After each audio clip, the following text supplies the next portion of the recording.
Bears. Happy Friday. We have unpacked a lot of new books this week and have been working hard to get them ready for the shelves. And one of those books is a Pura Belpré Award winner, and it's called Sal and Gabi Break the Universe. It's by Carlos Hernandez.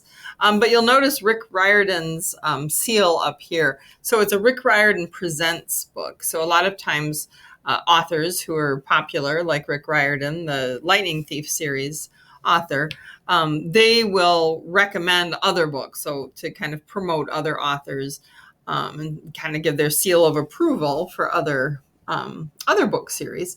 So this one, it's by Carlos Hernandez, but Rick Riordan does a little introduction to books that he recommends.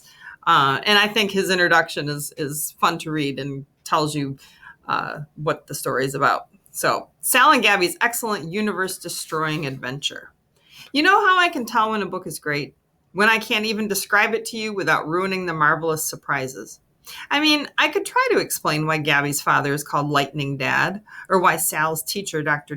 Pants, dresses like a gumball machine, or even why Sal's physicist father and his not-quite-human assistant, Bonita, are building a remembranation machine in the living room. But you'd never believe me. You'd accuse me of making up caca seca. You definitely wouldn't believe me if I told you how the dead chicken got in Yasmani's locker.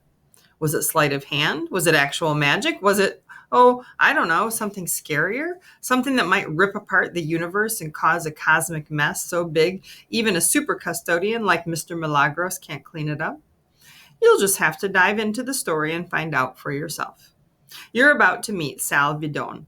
He recently moved from Connecticut to Miami with his dad and American stepmom because, well, let's just say things got complicated when Sal's mom, his real mom, changed from Mama Viva to Mami Muerta.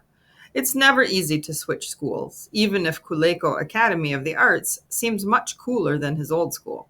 Sal gets to study for his dream job, becoming the world's greatest magician, while his classmates are dancers, musicians, actors, costume designers, and even a film director creating a cinematic masterpiece on the history of wedgies. Unfortunately, Sal's problems did not stop when he moved from Connecticut. He still has to monitor his diabetes with his own med kit and his emergency pack of Skittles. He's been to the principal's office every day for things that totally were not his fault. His classmates look at him strangely, like they're afraid he might be a brujo. Then there's Gabi Real, student council president and editor of the school paper, whom Sal either finds fascinating or wants to run away from at light speed. He's not sure yet. All he does know, Gabi is suspicious of Sal's deepest, darkest secrets. She is determined to find out more about this strange new kid who is able to pull impossible tricks. Can Sal and Gabi trust each other? They'll have to figure that out if they want to survive the year without, ruining their reputations at school and wrecking the space-time continuum. Welcome to Culeco Academy, a world only Carlos Hernandez could dream up. I can't reveal all its secrets, not without ruining the fun, but one thing I can promise you, after reading about Sal and Gabi's marvelous universe, you're going to want to move there. Rick Riordan. So that is his introduction to Sal and Gabi and his recommendation. And then chapter 1 starts like this. There's all sorts of bad advice out there about how to deal with bullies. Ignore them, stand up to them, tell a teacher, tell a parent, tell your dentist while he's jamming your teeth back into your face. The real way to deal with a bully is to stick a raw chicken in their locker. I had my showdown with Yasmani Robles just 3 days after I had started my new life at Culeco Academy of the Arts, a magnet school in the middle of Miami. To get in, you had to have good grades, pass an interview, and either submit a portfolio for painting or writing, or audition for theater or music. You'd think all the effort someone has to go through to get into Culeco would have kept out bullies, but I guess not. I guess there are just too many of them in the world. If your school only allowed in kids who'd never picked on anyone, you'd have an empty school. Whatever, it's not like I hadn't learned how to handle bullies back in Connecticut. On Wednesday, between 4th and 5th periods, I went to the lockers along with 500,000 other kids.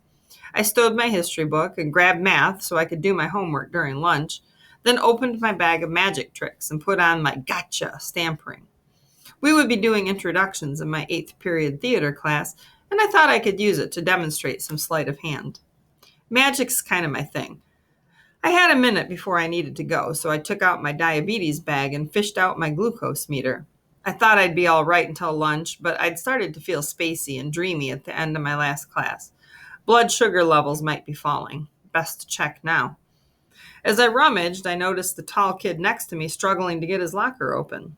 He was as Cuban as they come. Brown, built like a track and field champ, with a haircut so short you could see the bumpy skin of his scalp beneath what was left of his tiny curls. He'd wrestled with his combination lock yesterday, too, and never figured it out, so he'd had to carry a full backpack of books to his next class. I'd had trouble with my lock on the first day until I'd figured out you have to squeeze it as you turn the dial. And I'm a nice guy, so I said to him, "Hey man, my lock sucks too. The trick is to squeeze the top while..." That's all I got out before he punched his locker. The whole hallway grew a little quieter. Yasmani, I learned his name later, but why keep you in suspense, slowly turned to look at me. He scanned me up and down, doing some tough guy calculations to figure out if he could take me. Apparently he thought he could because he stepped up to me fast, ferocious, chest out, arms wide. He'd been in a lot of fights, judging from his flat as a shamrock nose. "Just come back from safari, white boy?" he asked. "I mean, if you even are a boy." Let's take a second to break down this insult. The safari crack was because I had on canvas cargo pants and a cargo vest, each with 4 pockets brimming with gadgets and tricks of the trade. Pretty much all the clothes I own have tons of pockets. I'm ready to perform at any time. You never know when the world is going to need a little magic. The white boy crack was because, I guess, to him I looked white. Back when I lived in Connecticut, kids were telling me to go back to Browntown all the time. But I was in Miami now. New place, new rules about skin color. And if you are a boy, I kept my hair pretty long. It gave me a place to hide stuff in the middle of a trick. And to this caveman's mind, calling someone a girl was an insult. Whatever. I tried the My Little Pony approach to handling bullies. "Sorry, just trying to help." And I started to walk away. He body blocked me. "You wanted to help me? Why would a sandwich like you think I'd need your help?" Now I looked him in the eye. "Your locker's still locked, isn't it?" I probably shouldn't have said anything, but he called me a sandwich. Some insults you just can't let slide. In response, he did what bullies do. He slapped my diabetes bag out of my hands. It hit the ground with a glassy crunch. My stomach crunched right along with it. That pack contained my insulin, my syringes, my blood glucose meter, my Sharps disposal container for used needles, my Band-Aids, and a fun-sized bag of Skittles. If he broke something important in that pack, I could be in real trouble. I knelt down to pick it up, my hands shaking as they reached for the bag. I tried to relax. I closed my eyes, breathed slowly, and remembered what Poppy had said to me after Mommy died. Fear is your body trying to tell your brain what to do, but the brain is the king of the body. It calls the shots. I opened my eyes slowly, the way good guys in movies do when they've just figured out how to beat the villain. I noticed that the bright young scholars of Kuleko Academy of the Arts had formed a ring around Yasmani and me. This crowd didn't seem as bloodthirsty as the ones in my last school had been. In Connecticut, kids hooted like in Planet of the Apes whenever a fight was about to start, jumping up and down and beating on each other in anticipation of someone getting wedgied back to the Stone Age. But these kids looked kind of grim and quiet, like this was some boring school assembly they had to attend. Well, from my perspective, it didn't really matter whether they were enjoying themselves or not. They had me surrounded just the same. I was trapped. Wait, no, that's an excuse, and I don't lie to myself. I could have pushed my way out of there if I'd wanted to. But now all eyes were on me. I had an audience, and I am a showman. Yasmani stretched his fingers wide before he made 2 fists. "Time to die, little man. Stand up." I stood all right, got right in his face. "Time to die?" I asked. "Time to die," he repeated. "Like the dead chicken in your locker?" I asked. "What?" See, that's the real secret of dealing with bullies. Change the game. You thought we were going to fist fight, Mr. Tough Guy, but surprise, suddenly we're talking about murdered poultry. "The dead chicken in your locker," I said, explaining it to the crowd. That's the real reason you didn't want to open it. You didn't want anybody to see your dead chicken, so they wouldn't know you keep dead chickens in your locker. Because, I said, turning to face Yasmani again, what kind of weirdo keeps dead chickens in his locker? Stop saying dead chicken! Everybody laughed. That probably would have sent Yasmani into a berserker rage if some girl hadn't shrieked, Blood! She was pointing at Yasmani's locker. What? Yasmani asked again. He and everybody else looked at his locker, and yeah, there was watery pink blood leaking from it, the kind you find at the bottom of styrofoam meat packages. Not a lot, but enough to drip from the bottom of the locker door and pool on the floor. And it only takes a tiny bit of blood to freak people all the way out. Not me, though. I mean, I didn't know sangre de pollo was going to come dripping out of his locker, but it wasn't exactly a surprise either. I could work with it. Open it, I said to Yasmani, unless you're too chicken. If he hadn't been completely bewildered by what was happening, he would have gorilla rushed me for sure. Instead, he walked over to his locker and tried to undo the lock.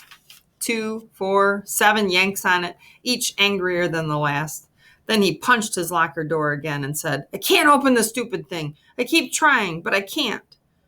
Here, let me. He took a step back to let me through, but not without asking, What? How do you know my combo? His combo was still taped to the back of the lock, about as sharp as a bowling ball, this Yasmani. I looked at him over my shoulder with spooky eyes and replied, Fool! I am a magician. I can read your mind. Then I spun the dial with fast fingers, clock, then counter, then clockwise again. I tugged the lock open dramatically and, with a flourish, removed it. You want the honors? I asked him, stepping aside with a gracious magician's bow. Yasmani, Bro had gone full autopilot by now, stepped forward and opened the locker door, every kid behind him on tiptoe, watching, waiting. A whole raw chicken, like you get at the grocery store with bumpy yellow skin and no head, flipped out of his locker, landed on its chicken butt, and went splat. Kids scattered, screaming. Adults would be here any second. Yasmani did a 180 and looked around wildly. He didn't have eyes anymore, just fear. I didn't put no dead chicken in my locker, he yelled. You gotta believe me. I believe you, I said. Of course I did. It was I who had put it there, after all. Abracadabra, chicken plucker. All right, so as you might guess, that gets Sal sent once again to the principal's office, where he meets Gabi in the next chapter, and she discovers his magic secrets. So that's Sal and Gabi Break the Universe, and it's down here in the library, along with a lot of other new books on our new book display. So come check them out, and have a great weekend. Bye-bye.